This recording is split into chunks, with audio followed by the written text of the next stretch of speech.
We got a 2014 Jeep Cherokee. This will work for many years and models. Rear Jeep hub assembly, wheel bearing. Let's get to it. This had 19mm lug bolts on it. Take those off. Careful with your jacks and jack stands. We got a 10mm on the back of this caliper. We're gonna go ahead and take that off, and it is just spinning, so we'll want to put a wrench in there. We got a 17mm wrench because this guy is just spinning here. Let's go ahead and get the one back off the top. It's got a funky little design here with the electronic parking brake enabled. It's got a nut on the back of here.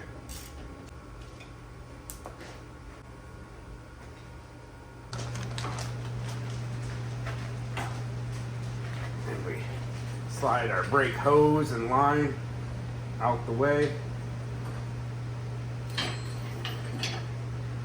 Put our 10mm back on the back.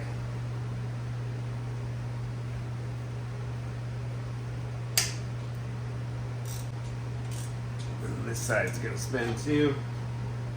These slim wrenches from SOHC tools work great in a spot like this.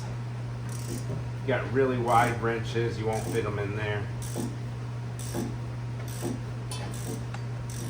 But you can always hold them with a screwdriver pinched in them, or needle nose, or whatever.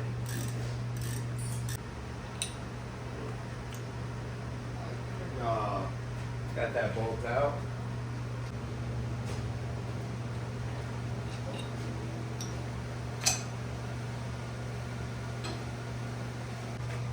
Take a screwdriver and we'll pry this caliper off.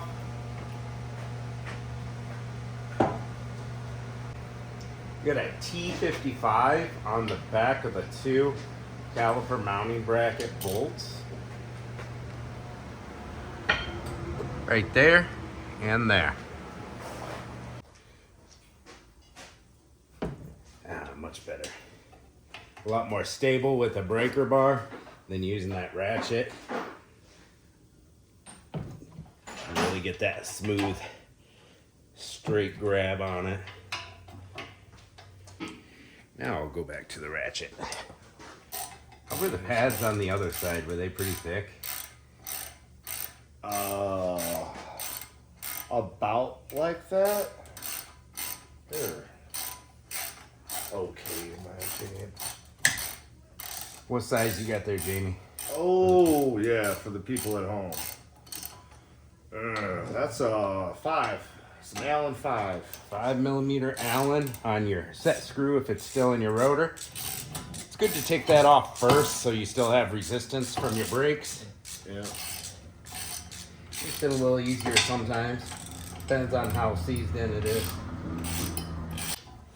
Mounting brackets off. We're changing the rotors, so we're not worried about hurting them. So we're just gonna hammer them off. I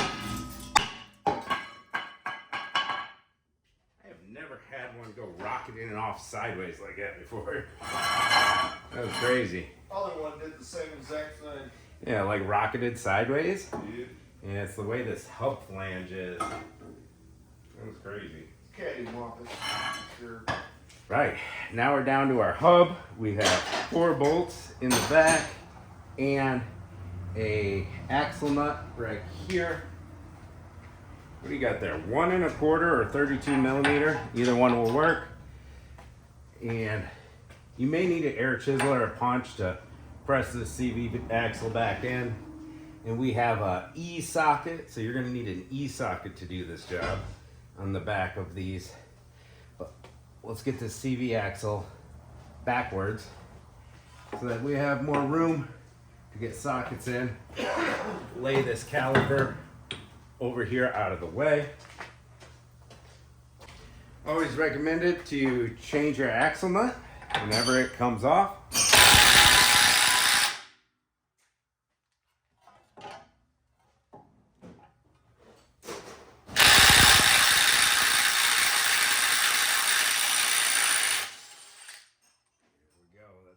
threads on there.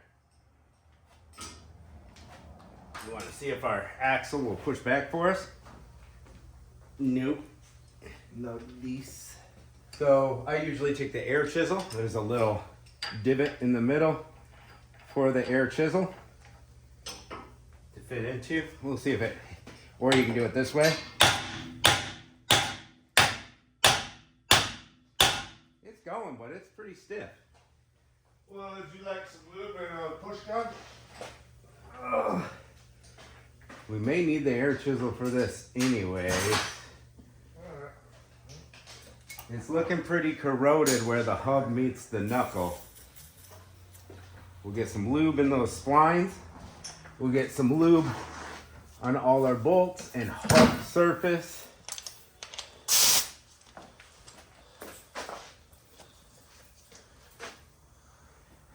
It's the one.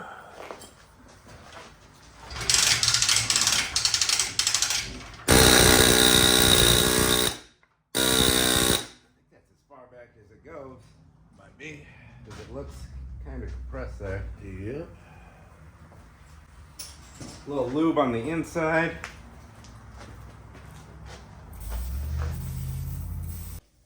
E14. It's like a inverted Torx. Make sure you have one of them sockets. I think they cost about $5 or $6 at the parts store if you need one. And we got the 4 bolts to take off on the back.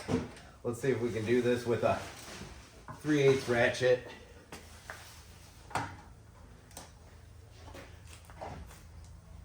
Ooh, you're in there pretty good. I don't know if I'm gonna be able to fit a breaker bar in here or not. We'll find out.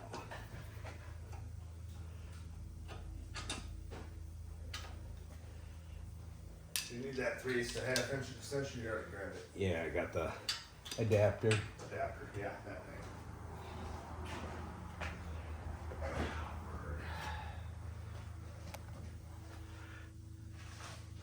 Make sure you're all the way in that hardware.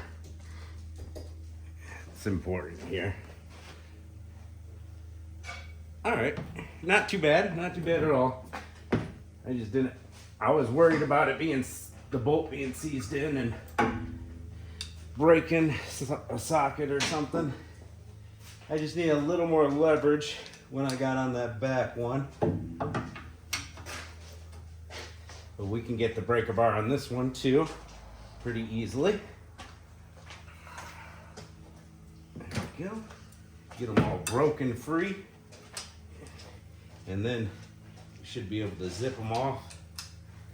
All right, we got our 4 bolts out of the back. Make sure you got like a variation of extenders and stuff to get to them easily.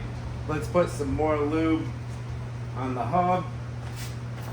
Get another layer going in those bolt holes too. It'll help it creep in. We have a lot of aluminum oxidization on this one. I got a feeling it's gonna be seized in there. It's a classic Jeep rear hub assembly thing. Let's start off with the hammer and see how it goes from there. We're gonna be trying to catch the lip of the hub and see if we can get some separation right here.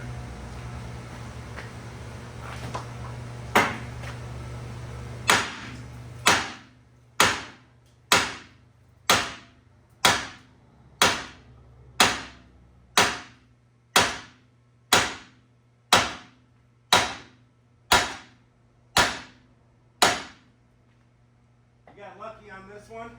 That's the easiest rear Jeep hub assembly removal I've done in a while. See the buildup of corrosion. Not too bad on the one side, decent on the other, but not too bad. And this hub is toast. It was growling hardcore. You can see it only makes contact on these 4 points and it looks pretty clean. We'll take and give it just a little bit of a cleaning where this corrosion is here. Just clean it up a little bit. Make sure your splines are nice and clean there too for putting the new one in. All right, we got a bunch of aluminum corrosion down in there that I cleaned off with my Dremel. We'll hit it with a bit of brake cleaner. You do have a wheel speed sensor at the very top. Don't damage that while you're working here. A little bit of lube for our splines to help that new dry hub go in easier. There was a few different options when ordering, so make sure you got the right ones. These bolts that go in the back mounting bracket have a little bit of Loctite on them. Just a little note. Oh no! Oh no, what? This one was damaged in shipping, and that's very important. That magnetic ring, that's what your wheel speed sensor picks up on, right there.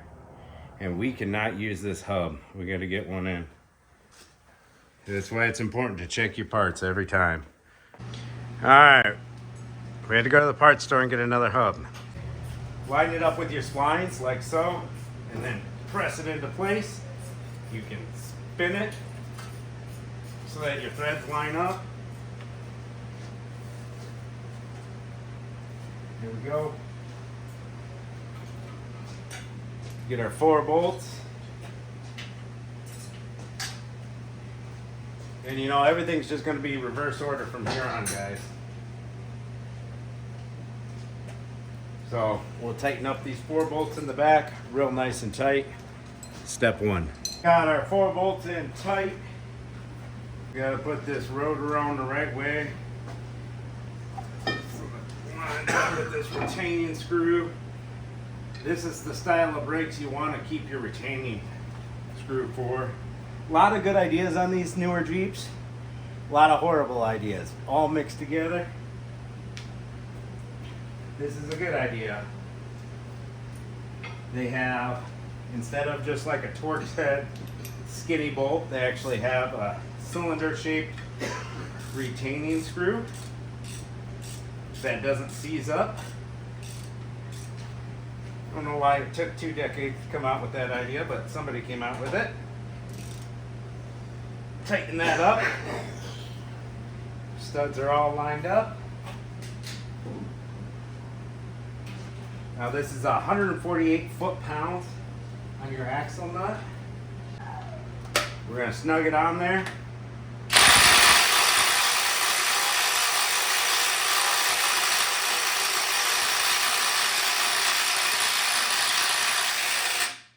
There we go. I just stopped as soon as it kind of bottomed out.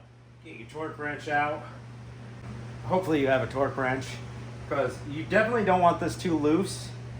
And you don't want it too tight, but I'd rather be a little too tight than a little too loose, right? So give it a good go with your breaker bar if you don't have a torque wrench. Hopefully you have an idea how much torque feels like if you don't have those tools available to you.